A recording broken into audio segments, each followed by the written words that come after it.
So hello everyone, कैसे हो आप सब। आज की क्लास में हम लोग एक्सरसाइज 3.4 का क्वेश्चन नंबर 8 देखेंगे, जो कि स्क्वायर एंड स्क्वायर रूट है आरडी से वाला बुक क्लास 8 की, है ना। इससे पहले की जो भी क्वेश्चंस है आप लोगों ने कर लिया होगा, है ना। तो यहाँ पर देखना 8 नंबर में थोड़ा सा समझेंगे, बातों को समझिए। देखिए, किसी भी मैथ्स को सॉल्व करने से पहले अगर उस सबकी क्वेश्चंस की बातों को नहीं समझेंगे ना, तो कोई भी मैथ्स आप क्लियर नहीं कर पाएंगे, है ना। तो बेसिक कंसेप्ट क्लियर करने के लिए पहले लैंग्वेज समझना होगा, इसके बाद तो क्वेश्चंस को ऐसे ही बना लेंगे, है ना। तो चलो पहले कॉन्सेप्ट समझते हैं कि इस क्वेश्चन में कहा क्या गया है। समझना, कह रहा है कि अ welfare association collected ₹2,25,100 as donation from the residents, each if each paid as the many rupees as there were residents, find the number of residents। कह रहा है कि देखो, एक वेलफेयर एसोसिएशन है ना।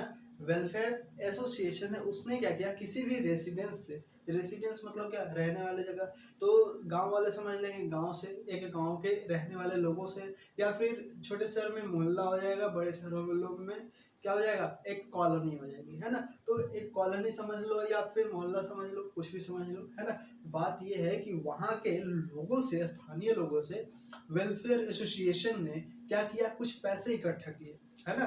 क्या किए, कुछ पैसे इकट्ठा किए। और पैसे कितना इकट्ठा किए, पैसा तो टोटल दे दिया है हमारे पास ₹2,25,100, है ना। लेकिन बात ये कह रहा है कि इस तरीके से ये इकट्ठा किया गया है, जितने रेसिडेंस है, जितने घर हैं वहाँ के, उतने हर लोगों से उतने उतने रुपए उन्होंने दिए हैं, है ना। जितने रेसिडेंस है उतने क्या लिए हैं, उतने पैसे लिए हैं।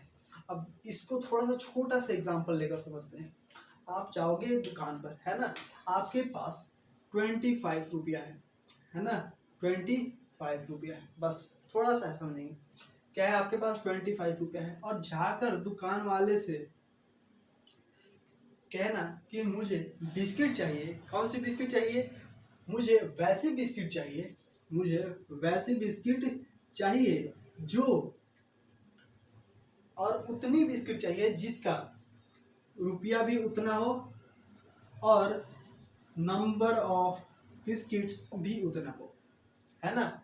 यानी आप टोटल कितना दोगे, 25 रुपीज, और कहोगे क्या कि हमारे पास उतने बिस्किट के पैकेट चाहिए जितने की हमारे पास उस बिस्किट के पैकेट्स का रेट है। यानी क्या, अगर 5 वाला बिस्किट रखते हो, 5 वाला बिस्किट खरीदते हो, तो कितना खरीदोगे, 5 बिस्किट खरीदोगे, तो ये कि क्या मिलेगा आपको, 25 रुपीज देने पड़ेंगे ना। 5 रुपए के एक बिस्किट है, और आपने 5 बिस्किट लिया, तो 5 से कितना हुआ, 25। यानी टोटल कितने दिए थे आपने, 25 रुपीज दिए थे। बस इसी कॉन्सेप्ट के आधार पर हम लोग इस क्वेश्चन को सॉल्व कर लेंगे। ये कॉन्सेप्ट अगर क्लियर है तो ये एकदम क्लियर हो जाएगा, है ना। तो मैं इसको हटाता हूँ, फिर अपना सोल्यूशन करता हूँ। तो हमें तो पता नहीं है, हमें तो टोटल रेसिडेंस पता नहीं है, तो उसके लिए क्या करते हैं, लैंग्वेज में थोड़ा सा बात करेंगे कि let the number of residence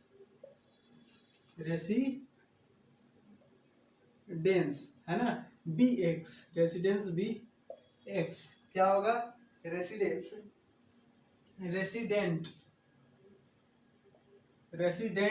B X क्या है, नंबर ऑफ रेसिडेंट्स कितने हैं, एक्स घर हैं, एक्स वहां पर घर हैं। अब बात करते हैं कि यहाँ पर कहा गया है कि तो कलेक्शन जो था, कलेक्शन ऑफ मनी, हियर लिखेंगे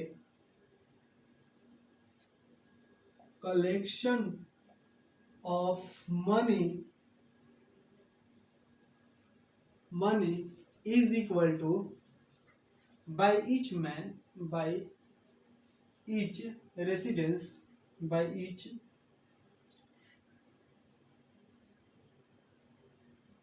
residents is equal to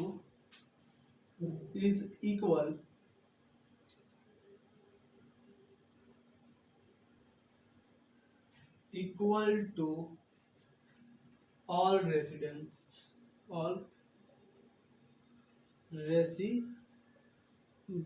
मतलब मतलब ये कहा मैंने कि जितने भी हमारे पास घर हैं, जितने भी वहां पर घर हैं, उसके इक्वल ही मनी लिया गया है हमारे पास वेलफेयर एसोसिएशन से। फिर अकॉर्डिंग टू क्वेश्चन आता है भाई हमने कितना लिया, एक्स घर है, माना क्या एक्स घर है, तो एक्स घरों से हर घरों से ₹100 लिया गया है ना। एक्स घर है हमारे पास पूरे कॉलोनी में, तो हमारे पास जो पैसा लिया गया है हर घर से वो एक रुपया लिया गया है ना। और इन दोनों का जब मल्टीप्लाई किया तो वो कितना आ गया हमारे पास, ₹2,25,100 है ना। तो और x को जैसे ही मल्टीप्लाई करोगे तो x² हो जाएगा।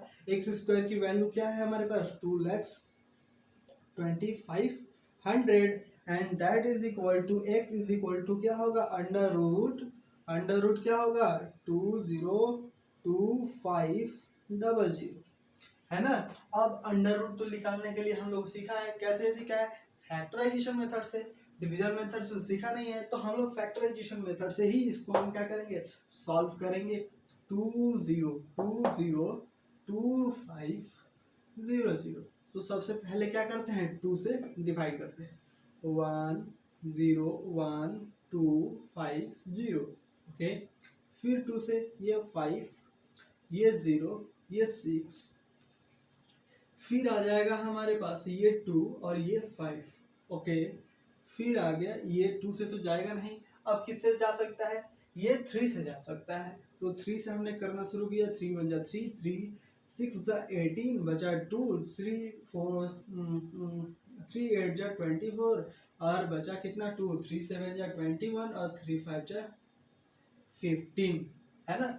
अगला देखते हैं, फिर ये 3 से जाएगा क्या, 3 से डिवीजन का मेथड क्या होता है, 3 से डिवीजन का मेथड होता है सारे नंबर को जोड़ दो और जितना अगर वो नंबर जो है सारे नंबर क्या हो 3 से डिवाइड हो, सम इसका जो आएगा वो 3 से डिवाइड हो तो वो पूरा नंबर क्या होगा 3 से डिवाइड हो जाएगा। तो जोड़ते हैं, 8 4 14, 14 प्लस 1 15, 15 प्लस 20, 20 प्लस 7 27 बिल्कुल 3 से जाएगा। और ये 3 5 जा 15, 3 6 जा 18, 3 2 जा 6, 3 5 जा 15, देखो गया कि नहीं गया, गया ना। और 5 5 10, 10 6 16 प्लस 2 18 बिल्कुल फिर 3 से जाएगा।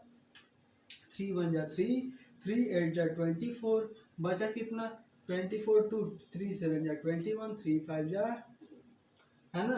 फिर ले जाते हैं हम लोग, अब आ जाओ इसमें, फिर 3 से जाएगा, 3 6 जा कितना होता है 18 होता है ना। 3 2 जा 6 और ये 3 5 जा 15। अब तो 3 से जाएगा नहीं तो किससे जाएगा, 5 से जाएगा। ये कितना होगा 125, 125 का क्या होगा, ये हो जाएगा 25 ना। 25 क्या होगा 5 है ना, कितना हो गया 5 और देन 5 से क्या हो गया 1 हो गया। देन हम लोग अब क्या करेंगे, 1 2 3 4 5 6 7 8 9 10, हम लोग क्या लिखते हैं, अंडर रूट के अंदर सारे नंबर को लिखेंगे। 2 into 2, 3 into 3 into 3 into 3 into 5 into 5 into 5 into 5 है ना। ये कितना हो गया 5 इंटू 5 इंटू 5। अब क्या करते हैं, सारे नंबर्स को पेयर करते हैं, सेम नंबर का पेयर बनाते हैं, सेम नंबर का पेयर बनाते हैं। और जो जो पेयर है जैसे ही इस रूट को हटाना होगा तो पेयर वाले चीज को 2 वाले चीज को 1 लिखेंगे। क्या लिखेंगे, 2 वाले चीज को 1 लिखेंगे तो ये ब्रैकेट हट जाएगा, ये क्या है रूट हट जाएगा। देन हमारे पास रूट हटाने के लिए 2 2 है ना, उसके लिए 1 लिखेंगे। फिर 2 3 है उसके लिए 1 3 लिखेंगे। फिर 2 3 है तो उसके लिए 1 3 लिखेंगे। यहाँ पर 2 5 है तो उसके लिए 1 5 लिखेंगे। और फिर 2 5 है तो उसके लिए 1 5 लिखेंगे और ये रूट हट गया है ना। देन इन सबको मल्टीप्लाई करेंगे, क्या होगा 5 2 जा 10 है ना, 5 2 जा 10। अपनी अपनी स्ट्रेटेजी है किस तरीके से आप सॉल्व कर सकते हैं। अगर 5 2 जा 10 कर लेते हैं तो आपका और कैलकुलेशन आसान होगा, क्योंकि लास्ट में केवल 0 बैठाना होगा। 5 2 जा 10 हमने किया, 5 3 या 15, 15 3 जा कितना होता है 45 लिखा हमने 45 और देन 5 टू 10 किया था, इसका मतलब 0।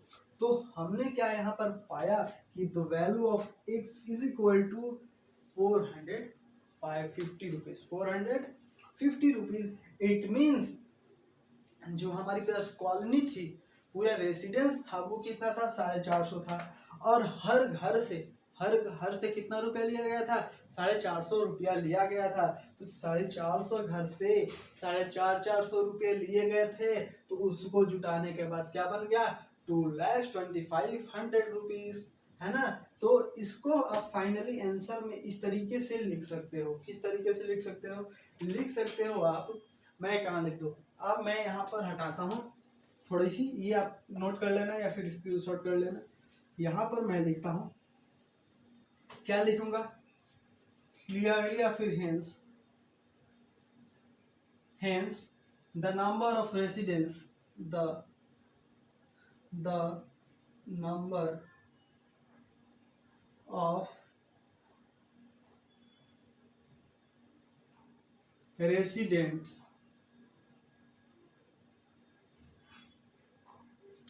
इज, कितना है,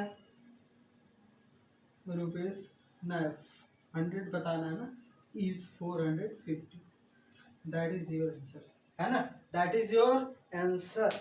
ओके, हाँ। तो यहाँ तक समझने में कहीं भी आपको कुछ भी दिक्कत हुई हो, है ना, ज़्यादा टाइम लगता है तो उसके लिए कोई दिक्कत नहीं है। अगर मैं ज़्यादा स्लो हूँ तो आप लोग अपने स्पीड को फास्ट कर लेना मोबाइल में सेटिंग में जा करके, है ना। तो देखो, यहाँ तक कोई भी दिक्कत हो तो आप मुझे कमेंट करके पूछ सकते हो। अगर चैनल पर नए आते हो तो चैनल को सब्सक्राइब कर दिया करो, और चैनल को पहले से सब्सक्राइब कर रखा है तो अपने फ्रेंड्स के साथ वीडियोस को शेयर करते रहो, है ना। तो चलो हम मिलते हैं नेक्स्ट क्वेश्चन में। नेक्स्ट क्वेश्चन को थोड़ा सा ट्राई करना है, क्योंकि वो भी इसी क्वेश्चन पर क्या है, डिपेंडेंट है ना, इसी तरीके से है।